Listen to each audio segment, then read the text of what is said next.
मेरे मार्गदर्शक बने। उसके लिए अभी 2 लक्ष्य शेष हैं। ध्यान से सुनो, तुम्हारा दूसरा लक्ष्य क्या है? मुझे आम चाहिए। तुम्हें इस कार्य को करने के लिए केवल और केवल 1 सप्ताह का समय है। क्या 1 आम? 1 सप्ताह क्यों गुरुदेव? मैं आज ही आपकी सेवा में आम प्रस्तुत करता हूं, बल्कि अभी। लक्ष्य प्राप्त करने के लिए नियम तो सुनते जाओ। पहला, मुझे वो आम चाहिए जो अपने आप डाल से अलग हो और भूमि पर ना गिरे। भूमि पर गिरने से पहले तुम्हें उस आम को लपकना होगा।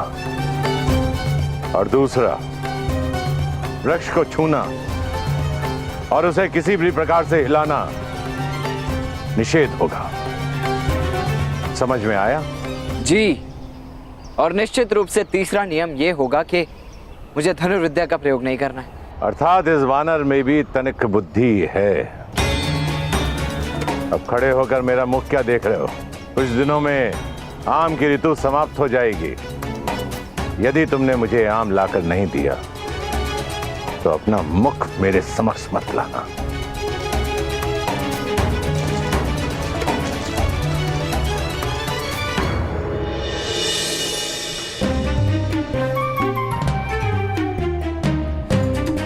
ये भी कोई परीक्षा हुई? बस 1 आम लेकर आना है। मैं आज ही प्रस्तुत कर दूंगा।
कैसे एकलव्य ने केवल अभ्यास से शब्द भेदी कला प्राप्त की? यदि उसने प्राप्त की तो मैं क्यों नहीं कर पा रहा?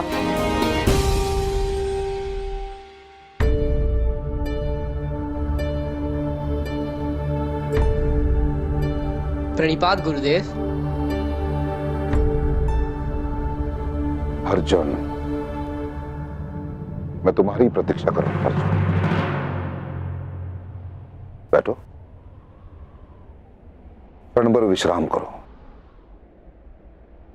क्योंकि निद्रा और थकान तुम पर हावी हो रही है। नहीं गुरुदेव, आपने कहा था ना, क्या अंधकार मेरी सीमा है? जब अंधकार मेरी सीमा नहीं बन सकती, थकान और निद्रा भी मेरी सीमा नहीं बन सकती गुरुदेव। मुझे बस और अधिक अभ्यास करना है। नहीं अर्जुन, तुम स्वयं पर दबाव डाल रहे हो। और ये सत्य है कि निश्चित रूप से दबाव मनुष्य को कठोर और श्रेष्ठ बनाता है, परंतु सीमा से अधिक दबाव मनुष्य को तोड़ देता है, जो मैं नहीं चाहता। तुम्हें केवल इतना करना है अर्जुन। नहीं गुरुदेव, आप मत बताना। यदि एकलव्य अपने परिश्रम से शब्द भेदी बाण चलाना सीख सकता है, तो मैं क्यों नहीं सीख सकता गुरुदेव? अवश्य सीख सकते हो। जिस प्रकार भरे हुए पात्र में अधिक जल नहीं समा सकता, उसी प्रकार भरे हुए मन में ज्ञान नहीं समा सकता। तुम्हें सर्वप्रथम अपने मन को खाली करना होगा। और जिस दिन तुम्हारे भीतर के स्वर तुम्हें सुनाई देना बंद हो जाए, उस दिन तुम शब्द भेदी बाण चला सकते हो। बस प्रतीक्षा करो क्षण की।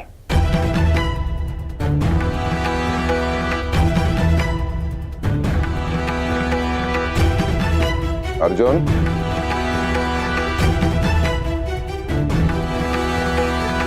स्मरण रहे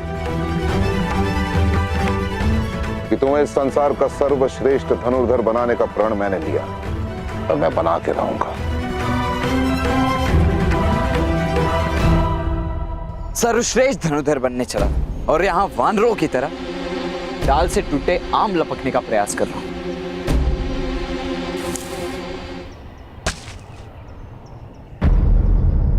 मुझे आभास कैसे हुआ कि एक और आम गिरने वाला है?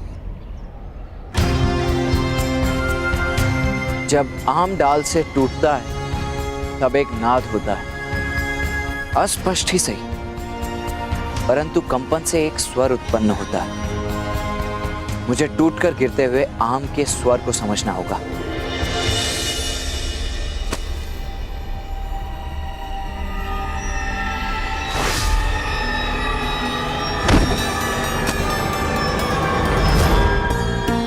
मैं सफल हुआ, मैंने कर दिखा।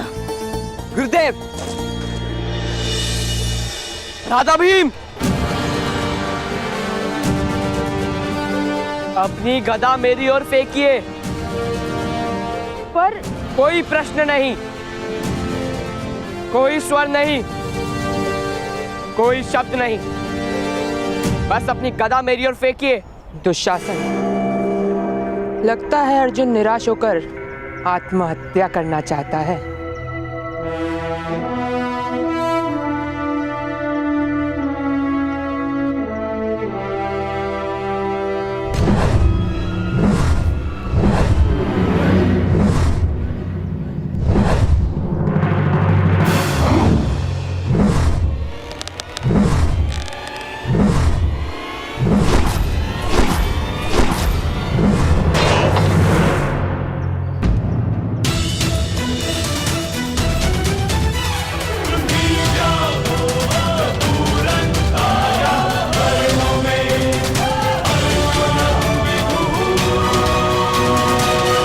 मैं भेद समझ गया राधा भीम।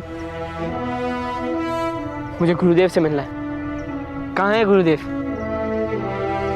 कुछ समय पूर्व मैंने उन्हें वन की ओर जाते हुए देखा। वन की ओर? इस समय क्यों?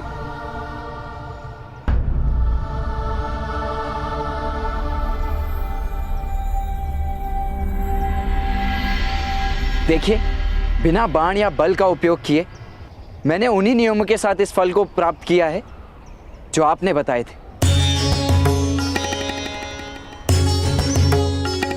तीसरी चुनौती सुनो कर्ण। गुरुदेव, तीसरी चुनौती धनुर्विद्या की होनी चाहिए। यदि नहीं हुई तो? मैं समझ नहीं पा रहा हूं कि आप ऐसा क्यों कर रहे हैं गुरुदेव। यदि परीक्षा लेनी ही है तो मेरे लक्ष्य संधान के लीजिए। इस भांति विचित्र परीक्षाएं क्यों ले रहे हैं जो किसी काम की नहीं? यदि तुम्हें अपनी धनुर्विद्या पर इतना गर्व है तो मेरे पास सीखने की याचना लेकर क्यों आए? यदि मुझसे ज्ञान प्राप्त करना है तो तुम्हें प्रारंभ से आरंभ करना होगा। मेरे साथ तुम्हारी यात्रा श्रेष्ठ से सर्वश्रेष्ठ तक होगी।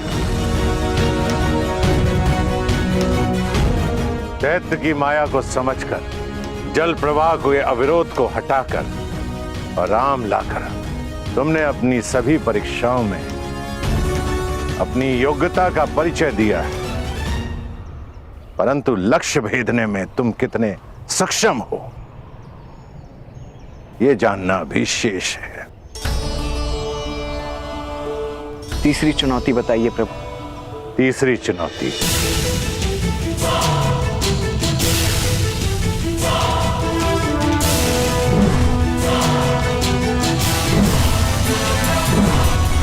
ये गतिमान पत्थर, 3 नियम। इस गतिमान पत्थर को भेदना है तुम्हें। दूसरा, केवल 3 प्रयास में। और तीसरा, धनुर्विद्या के ज्ञान से।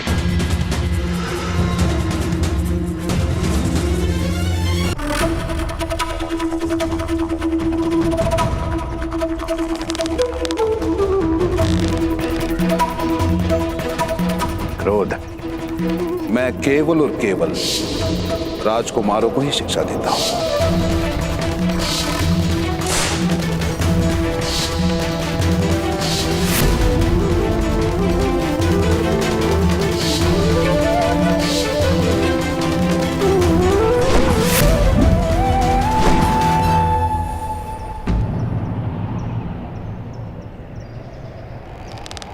मात्र 2 अफसर कौन?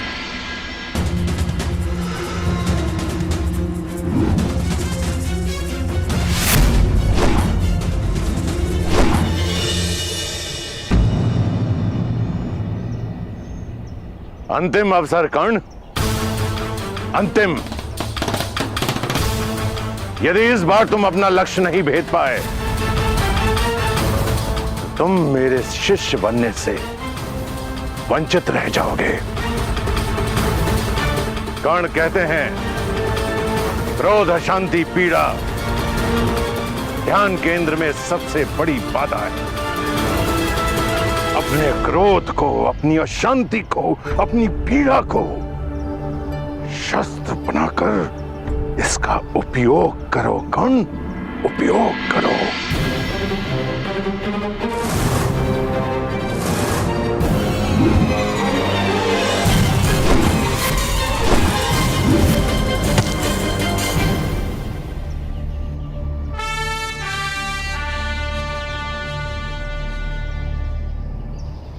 पहली बार तुमने क्रोध का सही दिशा में उपयोग किया है। उठो कर्ण, समय आ गया है तुम्हारे उत्थान का, तुम्हारे सर्वश्रेष्ठ होने का। राधे कर्ण।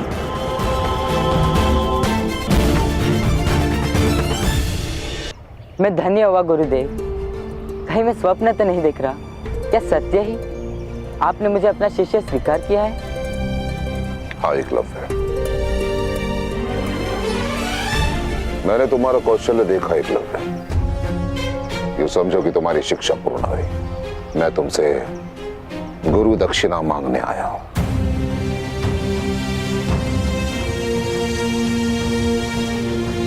गुरु याचना नहीं करते गुरुदेव, आदेश कीजिए कि एकलव्य आपके सेवा में क्या प्रस्तुत करे। गुरु दक्षिणा में मुझे तुम्हारे दाहिने हाथ का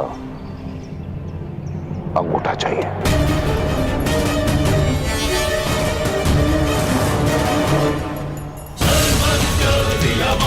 क्यों?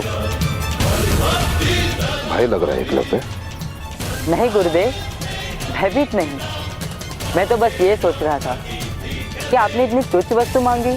आदेश करके देखते गुरुदेव, एकलव्य अपना सर काट के आपके चरणों में रख देता।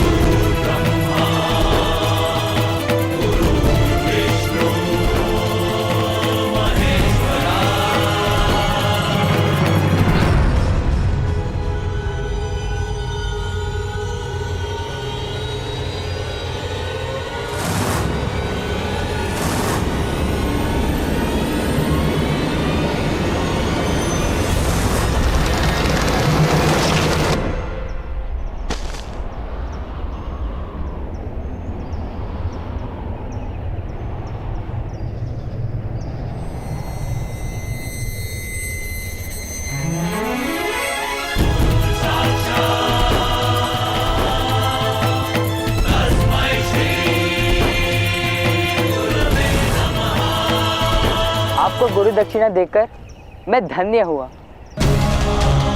और गुरु दक्षिणा के भार से मुक्त थी।